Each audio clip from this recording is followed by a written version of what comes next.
What is the craziest hazing initiation ritual into a club or organization that you've experienced first or second hand? The worst hazing ritual I've personally witnessed was a 6 feet 4 inches shirtless hulk of a man braced held down while 2 other men used a blowtorch to heat up a branding iron with the organization symbol. As soon as the branding iron was glowing red, they put a hood on the initiant's head. Then pulled an identical branding iron out of a bucket of ice water and pressed it to his chest. I'm a part of the Uzma Kappa frat on my campus. It's ridiculously cheap rent and I couldn't afford to live in the city otherwise. I didn't show up to most of initiations and just agreed to pay their fees. They were desperate for membership. One of the few events I went to had the pledges walking into different rooms where they had to do different types of shots. Only every time someone said take a drink another guy would awkwardly chime in, but not if you're uncomfortable or don't want to. I've grown fond of them. My first job was as a cashier in a small family-owned grocery store. Apparently, the stock boys had a tradition that went back years where they'd tell the new guy that one of his jobs is to shake up the Italian dressing bottles every couple hours. It makes them look better. After all, the owners were in on it, so they'd give them shit for it. Pulled off the street, blindfolded, stripped down to underwear, driven 2 hours out of the city and left handcuffed to another person. We had been left a camera, a medkit with $20 on it and a list of tasks that had to be accomplished before we were allowed to get back to uni. Ended up composing a song and dance number, busking in this tiny coastal town until we got enough money to buy clothes from the Salvation Army. Ended up dating the guy I was cuffed to. Made for a pretty good how we met story. Edit, I'm female and this was part of a week-long scavenger hunt drinking contest nudity festival type thing. Semi-related, but I thought I'd share anyways. Back in college, I jokingly made a rumor that a rival fraternity would buy watermelons for their pledges and time them having sex with said watermelons. The closest your time was to another brother was who your big became in the fraternity. The person who lasted the longest then would have to eat the cum-soaked food. Eventually this became such a well-known rumor it became accepted as fact, and the fraternity had to make an effort to tell potentials and girls that they in fact did not duck watermelons. Ah. Good times. Edit, new phone doesn't have my vernacular down patch yet. Keeping it as is. I was in a fraternity in college. Our house was off campus and the front yard had a nice big elevated porch. So when you stood on it, you overlooked a big front yard from 8-10 feet up. We would play American Gladiators A Assault with the pledges as contestants. The real game looks like this. So we would set up the front yard with tables, mattresses, whatever we could find to create the course. Pledges then ran through the course while we shot at them with a paintball gun. At each barrier, they had eggs they could throw back at the shooter. A bit unfair, but they were pledges. Anyway, if you got shot, you had to slam a beer and start over. If you made it through to the end, you were done. If you hit the shooter with an egg, he became a temporary pledge and had to run the course until he made it through. Not all hazing is death and injuries. This was fun as duck. For both pledges and brothers. Stripped naked and thrown in the trunk of a car. Driven 20 miles from campus. Once removed from trunk. Smeared with sheep blood from head to toe. A bloody hatchet superglued to hand and told to get home by midnight. Had to drink a gallon of prune juice then walk 12 miles back to campus. Liquid sheets were had. Initiation into bingo club can be rough. They greeted me as a friend. We did stuff together. Went home to sleep. Went there the day after. And they still greeted me as a friend. I never went back after that. Figured there must be something wrong with them. Being polite and all that shit. When I joined the Girl Scouts I learned they have a blood in blood out policy, and that's all I can really say. I'm sorry. What? Periods. They are talking about periods. The basketball team of one of our rival schools had a hazing ritual where they play Dicky Cookie, when everyone jerks off on an Oreo and the last one to come has to eat the jizz-soaked cookie. They got caught. Big news story and stuff. During our game against that team, someone handed out Oreos to the other team's fan section. I had to pay $4 to be a real Redditor and access the lounge. I have seen videos of a rugby society throwing people off a bridge blindfolded onto suicide nets. Pretty crazy. They have nets? Ducking casuals.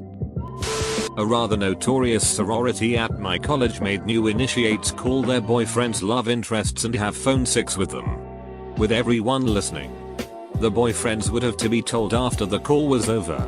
While this is not physically all that harmful, it ended a lot of relationships, created permanent trust issues, and is really just quite cruel in my opinion. A guy I used to row with had a pretty crazy novice initiation at his old club. They would blindfold the first year guys and throw them in a dark closet which was empty except for a strobe light, a fog machine, a stereo blasting let the bodies hit the floor or something similar, and a pile of Skittles. They would then scream at the new guy to sort them into piles by color and lock him in. They would come back in after 10 minutes and usually the kid would have some semblance of piles. But one time, they came back and the kid had just spread them out and was sitting there crying. They were shocked and started yelling at him again. WTF is this? This is garbage, etc. And through his tears, the kid says, I'm colorblind. They felt pretty bad and let him do something else. Edit, forgot about the fog machine. Definitely increases the difficulty. I was blindfolded. Lead into a bathroom and been told to sit on the ground. A brother asked how far I'd be willing to go to get initiated in the fraternity. I said I'd do anything. And he forced my hands into the toilet. So I'm sitting there, elbow deep in the frat house-itter, wondering what the duck is happening. He says grab it. I was in disbelief. The soft, mushy turd spurts between my fingers as I clench it in my hand. Bite it. If you want to get in, you have to bite my sheet. Oh my ducking god. I'd already pledged for 8 weeks. And I wasn't gonna let this end all of it. So I pulled it up to my blindfolded face. And took a bite. It was a banana. I was pledging for a sorority and told to go to this field at midnight wearing all white. I asked them what I'd be doing so I can figure out whether I should wear something I don't mind getting destroyed or something formal. They wouldn't reveal anything and told me to just show up. I decided I'd rather sleep instead and decided to say duck it to joining anything with hazing initiation rituals. Well, there's this website, kind of a club, where, for the first few weeks, you're basically not allowed to say what you want. Except, not really, you can say it. But you get beat down by so many insults. And this really weird rating system. Later, people tell me they just sort of calmed down and realized that they agreed with everyone else all along. Pretty soon, you realize you just can't leave. My god. It's like the most unpleasant yet highly effective form of mass hypnosis. Easily the creepiest thing I've seen online. Tied only with hidden cries for help. In the army we use new guys for radar tests. So we could track them. We wrapped them head to toe in aluminum foil. We even made a foil mask. We gave them a walkie-talkie and had them run. Stop. Walk slowly. Run some more so we could track them. Of course. There was no radar test and you can't track aluminum foil anyway. So we just had new guys in foil suits. And foil masks with eye holes. Running all over the base. But, stop there. Now wave your arms and jump up and down. Calibrating. Now jump higher. But, this wasn't me but was something my brother did. When he was in college in a fraternity he used to make one pledge come over to his place every day to do human alarm clock. The kid would sit next to his bed and wait until 7 AM to gently awake my brother for his class. If he smacked him on the head that meant snooze for 5 minutes. After my brother woke up it was then the pledge's job to go sit on the toilet bowl to get the seat warmed up for him. Edit, not really that crazy but thought it was funny enough to share. There's a frat at my school that makes all the pledges go into the basement and get on their hands and knees. The pledges have to push a coin across the floor with their nose. Not the worst thing that goes on by far, but pretty funny. There's a sorority on campus that is on probation because they made their pledges sort sprinkles and blow up balloons. They gave them ice cream afterwards. But apparently one girl had a panic attack. Edit, a word. Not as crazy as the one below, but hurt a lot more. Had to play the head of the frat at table tennis. He was like a champion or something. Or I was just shit. Then subsequently inevitably losing and having to run around the whole house naked. Whilst being whipped with a plug, I fainted from loss of blood. There is some ridiculous shit at my uni that sports clubs do for initiations, or adoptions as they're now called, to get around the rules.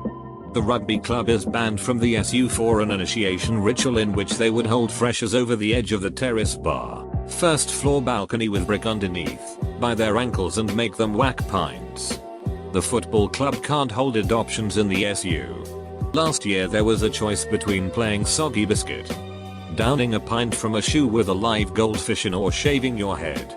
I was surprised to see a large number of footballers still with hair the day after. There was a frat at U Tennessee that had its pledges butchered franzier. One kid passed out and was taken to the hospital. He had a .45 back and his rectum was so abused that a great nurse was called in.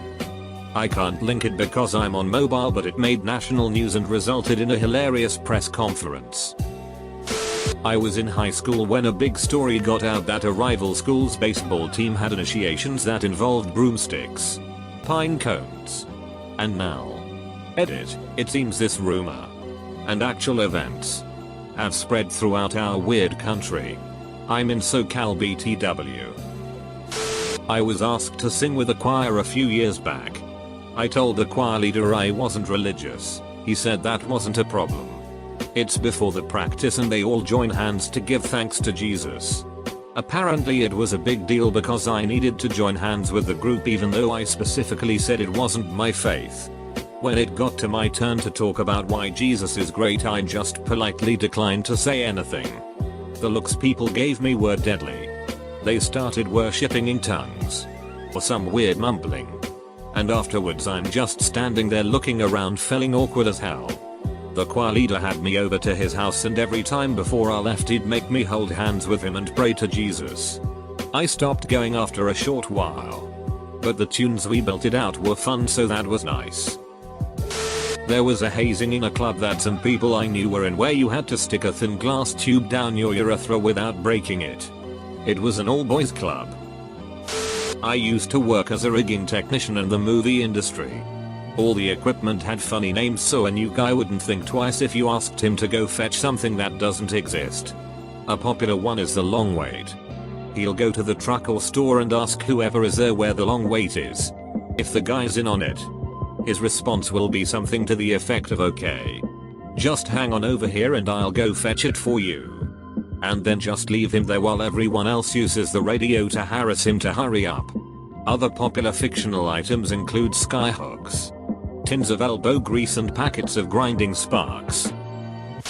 My sister pledged some sorority when she was in school, and the few things I remember from it were that she had to drink the worm from the tequila bottle.